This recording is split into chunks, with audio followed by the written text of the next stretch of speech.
On est vraiment le tapin des américano-sionistes et les tapins systématiquement sacrifiés. Exactement comme une colonie. On n'est même pas un partenaire mineur, on est devenu une colonie méprisée et humiliée des américano-sionistes.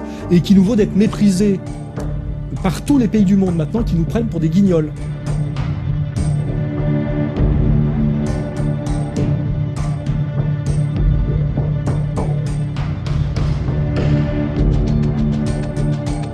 Alors ce qui est intéressant, c'est qu'on nous dit à la fois que les musulmans sont dangereux, on sait très bien que les zones dont viennent ces immigrés sont des zones où Daesh règne, qu'il est très facile, puisque ces combattants de Daesh sont en fait des nomades prédateurs, venus d'un peu partout, hein, ce ne sont pas des combattants syriens, et qui peuvent très bien à un moment donné retirer leur tenue de combat, se mettre en survêtement avec une paire de Nike et aller passer les frontières pour venir à la porte de l'Allemagne, de la France, etc.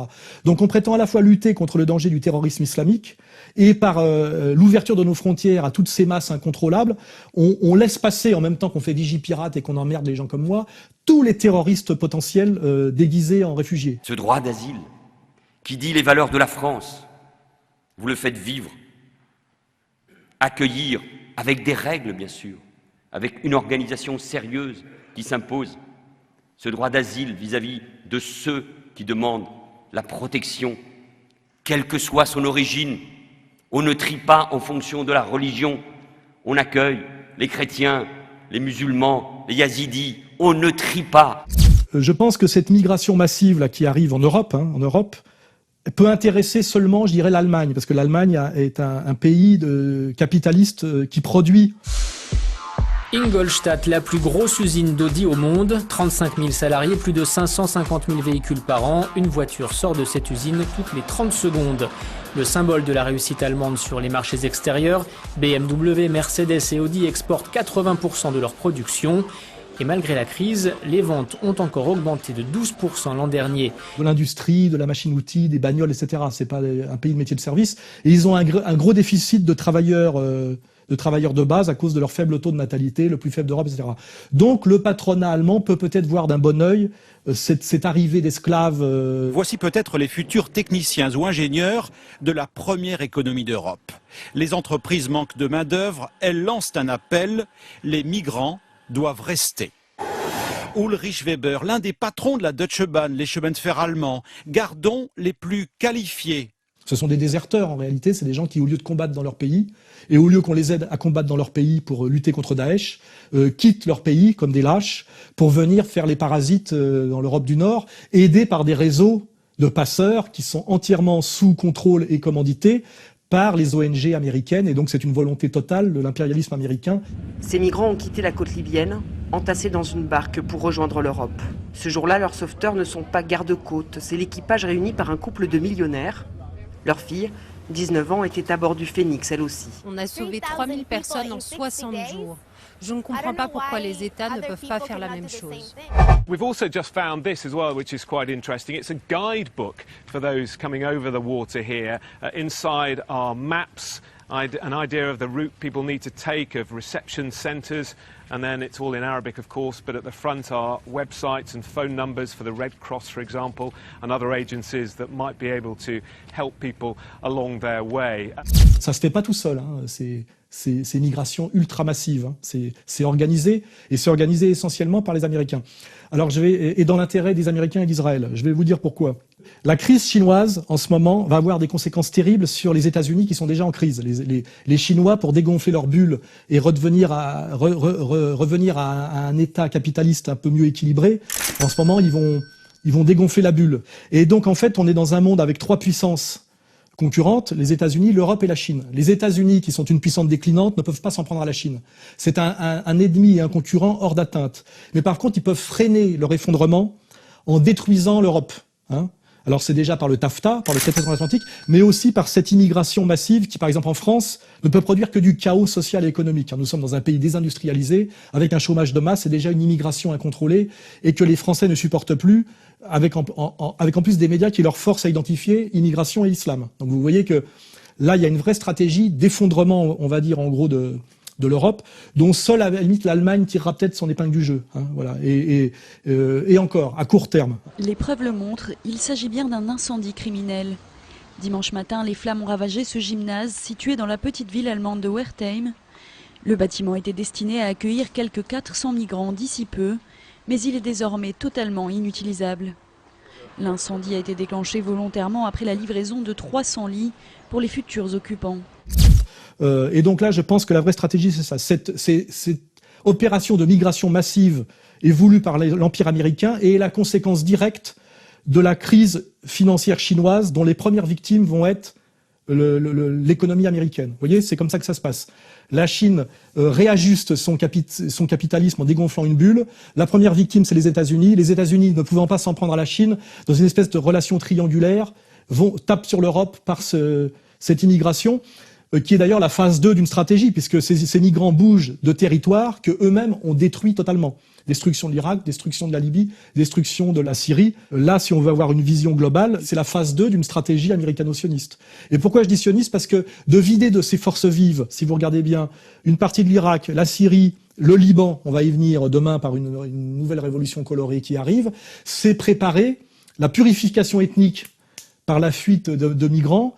De quoi? Du Grand Israël. Vous regardez le projet du Grand Israël, seul projet viable pour Israël en tant que puissance autonome ne dépendant plus des États-Unis, en voie d'effondrement, c'est le Grand Israël. Ça sera le Grand Israël ou plus d'Israël du tout.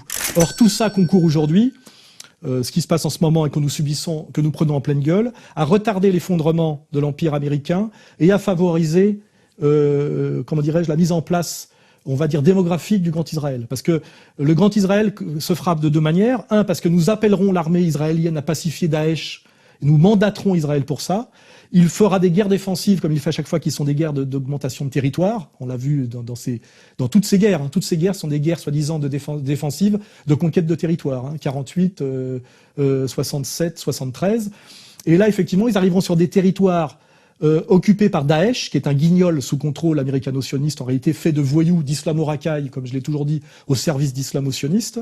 Et ils en prendront très vite le contrôle de territoires vidés des forces possibles de résistance, qui sont tous ces jeunes mâles qui seront dans des centres de réfugiés dans la banlieue de Roubaix, par exemple. Et donc ça sera d'autant plus facile pour eux de s'étendre, les Israéliens, parce qu'il n'y aura plus d'hommes pour leur résister face à eux. Et en plus, en s'appuyant sur Daesh, ils auront détruit, comme ils le font systématiquement, notamment pendant la Nakba, toutes les traces de l'histoire historique de ces pays.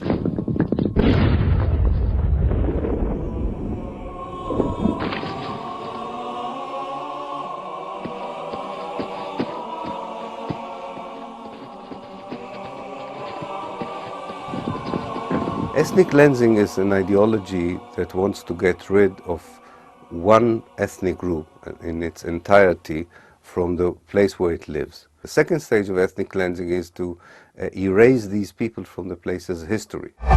Ils veulent réduire à néant l'héritage de l'histoire. Une opération de destruction et de propagande mise en scène par ces soldats du groupe État islamique. En faisant raser par Daesh, au nom d'un islam délirant et radical, toutes les traces historiques qui viendraient contredire le mensonge intégral qui est la mythologie biblique. Le texte biblique nous raconte l'histoire des Israélites venus de l'étranger et qui assiègent les cités cananéennes, puis les détruisent avant de fonder une nation dans le pays de Canaan.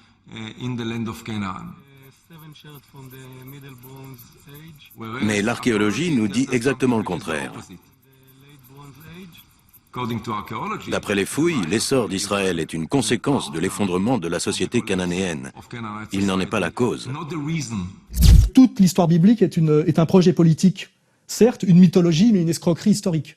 Ça n'existe pas.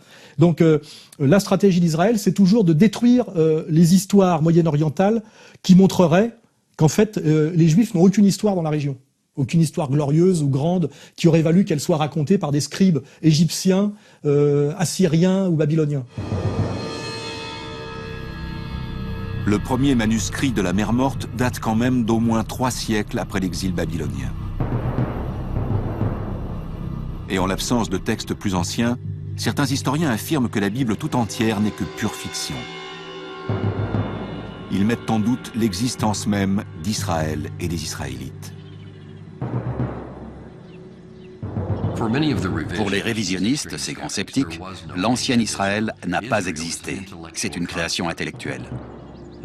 Ces gens ne réécrivaient pas leur passé, ils l'inventaient. Ils n'avaient pas de passé. La Bible est donc un mythe fondateur destiné à légitimer un peuple illégitime. Ça, c'est la réalité. Hein, voilà. Donc là, je vous ai fait quand même une analyse globale en prenant de la hauteur. Et ça serait bien que Michel Onfray, qui à la fin dit comme conclusion de son discours de pseudo-résistance sur BFM qu'il faut accueillir effectivement tous ces mâles miséreux en France. Il y a plein de villages qui sont remplis de maisons vides, etc. On pourrait repenser une espèce de tissu social nouveau. Ça serait bien qu'il essaie de se hisser à mon niveau pour faire la critique jusqu'au bout. Mais le jour où il fera ça, il sera obligé de parler sur égalité et réconciliation. Il sera plus invité à BFM TV par Ruth El-Krief. Hein.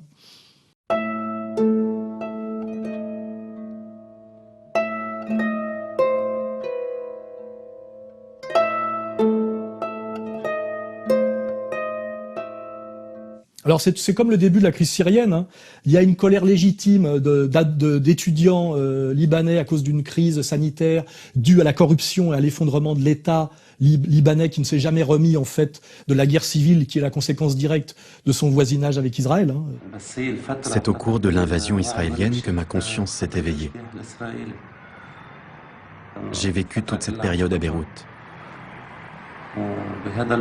À l'époque, j'ai ressenti ça comme une profonde injustice. Les bombardements, les destructions, l'occupation sous lesquelles on a dû vivre. C'est Israël qui a détruit le Liban.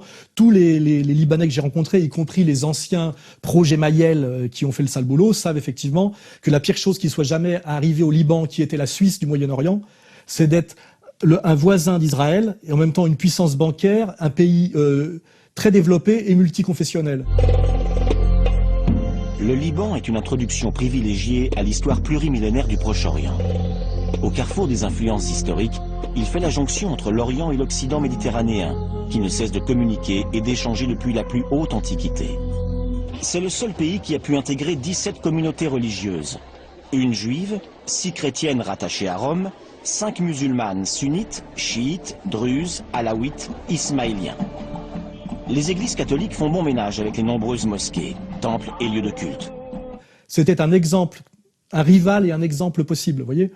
Et donc, le Liban continue à être attaqué et détruit, en fait, par Israël, par ricochet. Là, on voit bien que c'est par la stratégie des révolutions colorées. Il suffit de regarder qui instrumentalise. Et on voit bien, effectivement, que tous les pays frontaliers d'Israël sont détruits soumis et détruits les uns après les autres, afin effectivement de permettre l'extension de la puissance israélienne et voire l'extension territoriale israélienne. Et ce qui est triste, c'est que les seuls qui résistent à peu près de façon cohérente au Liban, c'est Nasrallah, avec une alliance d'ailleurs avec le général Aoun, hein, et qu'on leur met dans la gueule, par exemple, Daesh. Derrière ces montagnes, à la frontière syrienne, le Hezbollah affronte les djihadistes d'Al-Nosra et de l'organisation de l'État islamique. Le Hezbollah, qui contrôle cette région, a appelé les clans à former des mouvements armés pour l'aider dans sa lutte contre les djihadistes. Car l'armée nationale dispose de moyens limités et dans cette zone qui échappe au contrôle de l'État, tout le monde est armé depuis toujours. On prend toujours des islamo-racailles pseudo-sunnites pour lutter contre des musulmans cohérents qui ont la même vision du monde que Sheikh Imran Hossein. Ils ont bien compris que le vrai combat, je dirais, sacré, devait être les vrais musulmans avec les vrais chrétiens. And so Russia has a tryst with destiny. And that tryst with destiny is to ally itself with the world of Islam, to liberate the Holy Land, and to bring back justice and peace to the Holy Land, when truth will triumph, and a Christian-Muslim alliance will achieve that success. This is the time for Muslims and Christians, Orthodox Christians, to hold hands together, reach out to hold hands with each other. Les vrais musulmans et les vrais chrétiens unis contre les satanistes, en réalité, c'est-à-dire le monde vétérotestamentaire judéo-protestant, et c'est-à-dire le monde américano-sioniste. Hein. C'est l'analyse de Sheikh Imran Hossein, c'est la mienne, c'est celle de Nasrallah, et c'est même celle qui se met en place discrètement dans la tête et dans la politique de Poutine, si on regarde son évolution ces dernières années. Parce qu'à la limite, il y est contraint. Voilà.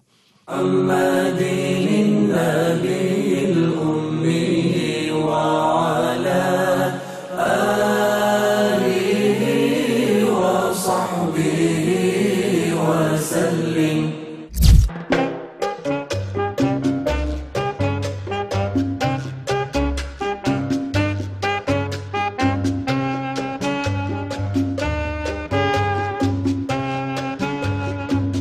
façon, la stratégie américaine, c'est facile parce que des maîtres à penser de la géopolitique américaine, grâce à Internet, se lâchent dans des conciles qu'on relaie d'ailleurs nous et nous seuls sur Internet. L'idée des Américains, c'est de n'avoir aucun rival de son échelle. C'est jamais de détruire personne, mais toujours d'affaiblir tout le monde. Maintaining control of the sea and control of space is the foundation of our power. The best way to defeat an enemy fleet is to not let it be built. The way the British managed to make certain that no European power could build a fleet was to make sure the Europeans were at each other's throats. The policy that I would recommend is the one that Ronald Reagan adopted toward Iran and Iraq. He funded both sides so they would fight each other and not fight us. Donc on voit très bien qu'à un moment donné, il y a eu le sursaut chaviste en Amérique latine et qu'il a fallu que les Américains y répondent. Et ben pour ça, ils ont tué Chavez avec du polonium, comme les Israéliens l'ont fait pour Yasser Arafat. First, they found abnormally high amounts of polonium-210 in Yasser Arafat's clothes. Now, they've discovered a high presence of the radioactive substance inside his bones. Swiss scientists produced this 108-page report after an exhumation of Arafat's body last November. The scientists say their data clearly favors polonium poisoning of Palestine's historic leader, with up to 83% confidence. Les experts français viennent de rendre leurs conclusions. Ils ne croient pas à la thèse de l'empoisonnement de Yasser Arafat. Ils ont tué Chavez avec du polonium. Et puis après, ils se sont dit, on va casser l'axe principal qui est l'axe Venezuela-Cuba, en se réconciliant à minima avec Cuba. Une simple lettre qui tourne la page d'un demi-siècle d'histoire. Entre les mains du représentant cubain, le courrier signé de Barack Obama rétablissant les relations entre les États-Unis et Cuba. Une victoire très politique pour le président américain. Ici aux États-Unis, nous constatons un grand enthousiasme des Américains qui veulent visiter Cuba, des entrepreneurs américains qui veulent faire affaire à Cuba et des universités qui veulent établir des partenariats avec Cuba. Et on propose un pacte de réconciliation avec Cuba, on casse un axe majeur de résistance, après on affaiblit d'ailleurs... Elle affiche un air serein, mais l'avenir ne semble pas être des plus souriants pour Cristina Kirchner. L'accusation portée contre la présidente argentine pour entrave à la justice a été validée par le procureur Gerardo Policita via ce communiqué. Une accusation formulée à l'origine par un autre procureur, Alberto Nisman, retrouvé mort dans des conditions mystérieuses le 18 janvier dernier. Le magistrat assurait que le pouvoir argentin avait mis en place un plan visant à protéger l'Iran, soupçonné d'avoir commandité un attentat antisémite dans la capitale argentine en 1994.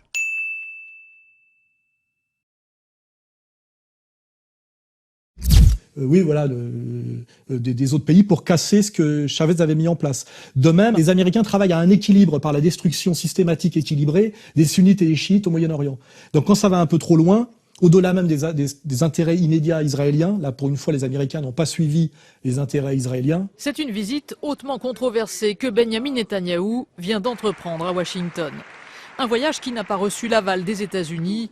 Et pour cause, Israël vient dicter sa ligne sur l'accord que Téhéran et Washington doivent signer sur le nucléaire iranien. Je reconnais que le Premier ministre Netanyahou est en complet désaccord. Je ne doute pas de sa sincérité. Mais je crois qu'il a tort.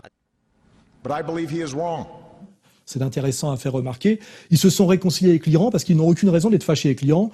Je rappelle que la demande permanente de l'Iran était en gros comment dirais-je, de ne plus être fâché avec les États-Unis. C'est pas un problème pour eux.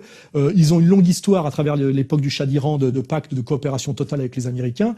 President Kennedy and the Shah agree on the value of continued assistance to Iran's economic development program. I bring with me the heartfelt greetings of my countrymen to your people. Il y a eu la parenthèse de la révolution islamique, mais les élites religieuses chiites iraniennes qui sont aussi les élites économiques, faut pas oublier, faut bien comprendre que c'est le pouvoir religieux et économique est le même en Iran. C'est ce qui fait la force de l'Iran, mais c'est aussi ce qui fait qu'il faut comprendre que ce sont des religieux très réalistes.